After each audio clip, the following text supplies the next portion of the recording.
سے، جشن شہید کربلا سے میں آپ کو پیغام دینا چاہتا ہوں کہ موقع ملے اپنے ماں باپ سے ضرور فرصت کے وقت ان کے ساتھ بیٹھیے، ان کی ملاقات کیجیے، ان کے پوچھیے اور ان کی باتوں پر آپ عمل کیجیے تاکہ آپ کی دنیا بھی سمجھ جائے اور آپ کے نام عمل میں نیکیوں کا ذخیرہ بھی جمع ہو جائے۔ میں عرض کر رہا تھا کہ نیکیاں ہیں جن کی ہمیں فکر نہیں ہے، ہم نیکی جمع کرنے کی کوشش نہیں کرتے ہیں اور نیکیوں سے کتراتے ہیں۔ صاحب یہ رسول ہیں حضرت امام جعفر صادق رضی اللہ تعالیٰ جن کا ابھی ہم لوگ رجب شریف میں فاتحہ کرتے ہیں، کون کا فاتحہ کرتے ہیں نا، کونڈے کا فاتحہ پوری اور کھیر بنا کے امام جعفر صادق رضی اللہ تعالیٰ جو امام حسین رضی اللہ تعالیٰ کی کیا ہے رشتے میں فرق ہوتے ہیں، کیا ہے آپ ہیں نا اپنی کتاب زندگی کے ساتھ، رشتے میں کیا ہے فرق ہوتے۔ امام حسین کے صاحبزادے جلدی سے بتائیے کربلا سے کون لوٹے تھے؟ کربلا سے کون لوٹے تھے؟ امام زین العابدین،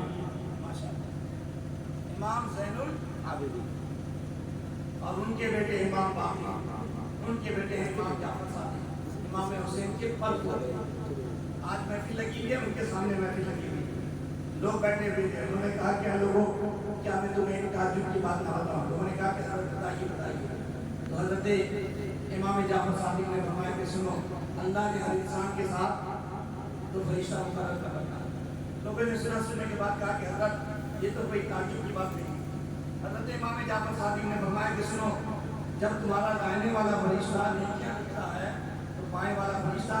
خاموش رہتا ہے، کوئی حرکت نہیں کرتا ہے، اور جب بائیں والا فرشتہ تمہارے گناہوں کو لکھتا ہے تو اس وقت تمہارے دائنے والا فرشتہ خاموش رہتا ہے، کوئی حرکت نہیں کرتا۔ لوگوں نے سننے کے بعد کہا کہ حضرت یہ بھی کوئی تعجب کی بات نہیں، کیونکہ انسان یا تو نیکی میں مصروف ہے یا گناہ میں مصروف ہے۔ نیکی کر رہا ہے تو دائنے والا فرشتہ لکھا ہے، گناہ کر رہا ہے تو بائیں والا فرشتہ لکھے گا، یہ بھی کوئی تعجب کی بات نہیں ہے۔ حضرت امام جعفر صادق رحمۃ اللہ تعالیٰ نے ارشاد فرمایا، وہ لوگوں سنو، جو تعجب کی بات میں تمہیں بتانا چاہتا ہوں وہ تعجب کی بات یہ ہے کہ اگر تم میرے نانا جان محمد رسول اللہ صلی اللہ علیہ وسلم پر درود شریف پڑھو گے تو تمہارے دونوں فرشتے ایک ساتھ کام کریں گے، مگر دونوں کے کام میں بڑا فرق ہوگا کہ تمہارے کہنے والا فرشتہ تمہاری زندگی کی کتاب میں نیکیاں لکھا جائے گا، اور تمہارے بائیں والا فرشتہ تمہاری زندگی کی کتاب سے تمہارے گناہوں کو مٹا دے گا۔ ہم اہل سنت و جماعت والے، نبی پہ درود پڑھنے والے، نبی پہ سلام کرنے والے، یہ باتیں میں اس لیے آپ سے کہہ رہا ہوں کہ زندگی کی کتاب ہماری رات کی لکھی جا رہی ہے اور فرشتے مسلسل لکھ رہے ہیں۔ آپ کے پاس فرصت کا ٹائم ملتا ہے تو ہم آپ آج کے دور میں فرصت کا ٹائم ملا تو فوراً موبائل کیا آیا میسج چیک کرنے لگے، دکان میں بیٹھے ہیں موبائل، آفس میں بیٹھے ہیں موبائل، ہر وقت موبائل۔ آپ فرصت کا وقت نہیں، نبی پاک پر درود پڑھنے کے لیے جو ہے فرصت کا وقت نہیں ہونا چاہیے، بلکہ وقت کا اہتمام کرتے ہیں۔ آپ جانتے ہیں کہ نماز کا ایک مسئلہ ہے، مسئلے کی بات میں آپ کو بتا رہا ہوں۔ 4 رکعت والی نماز ہم پڑھتے ہیں، ٹائم ہو رہا ہے، 4 رکعت والی نماز پڑھتے ہیں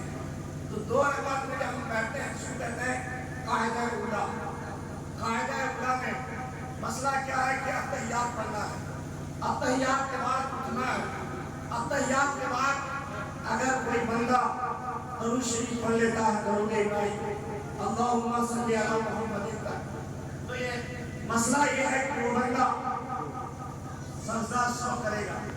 اگر سجدہ سو نہیں کرتا ہے تو اس کی نماز نہیں ہوگی۔ یہ مسئلہ ہے کہ کا امام اعظم ابو حنیفہ کا، جن کے ہم متبعین اور ماننے والے ہیں۔ اس کے تعلق سے کتاب نے لکھا ہے کہ دونوں بزرگ امام شافعی رحمۃ اللہ تعالیٰ علیہ کے آگے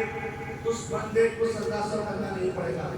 امام اعظم کا مسئلہ بتاتا ہے کہ اسے سجدہ سو کرنا پڑے گا۔ کتاب اس حوالے سے لکھا ہے کہ دونوں بزرگ امام شافعی، امام اعظم ابو حنیفہ، جن کے ہم متبعین ہیں، جن کے ہم ماننے والے ہیں،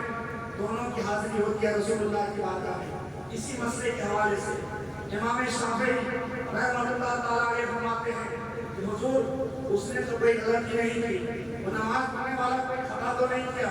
اس نے تو کوئی غلطی نہیں کی، اس نے جانے انجانے میں کوئی برا کام نہیں کیا، وہ تو اچھا کام کرتا ہے، وہ آپ پہ درود پڑھ رہا ہے، مصطفیٰ پہ سلام پڑھ رہا ہے، وہ درود ابراہیم پڑھ رہا ہے، اور اسے تنقید کرنا، اسے سزا دینا، اسے سزا سزا کا حکم لگانا، یہ تو اس کو سزا دینا ہوگا۔ آپ پہ کوئی درود پڑھے اور اسے سزا دی جائے، یہ مجھے گوارا نہیں۔ اس لیے میں نے کہا کہ اگر کوئی بھول کے نبی پہ درود پڑھ لے تو اسے سزا سو کی حاجت نہیں، کیونکہ اسے سزا نہیں دی جائے گی۔ جب باری آئی امام اعظم ابو حنیفہ کی، جن کے ہم متبعین ہیں، حنفیوں، اپنی صفت میں ناز کرو۔ جب اللہ کے رسول مخاطب ہوتے ہیں امام اعظم کی بارگاہ میں، امام اعظم فرماتے ہیں یا رسول اللہ، جو بندہ کوئی گناہ تو نہیں کر رہا ہے، کوئی برائی تو نہیں کر رہا ہے، وہ آپ پہ درود پڑھ رہا ہے، لیکن میرا عشق یہ گوارا نہیں کر رہا ہے کہ بندہ آپ پہ درود پڑھے، وہ بھی بھولنے کی حالت میں، وہ بھی نادانی کی حالت میں آپ پہ درود پڑھے، اور نادانی کی حالت میں بھول کی وجہ سے یہ مجھے گوارا، اس لیے میں نے سجدہ سر کا اسے حکم لگا۔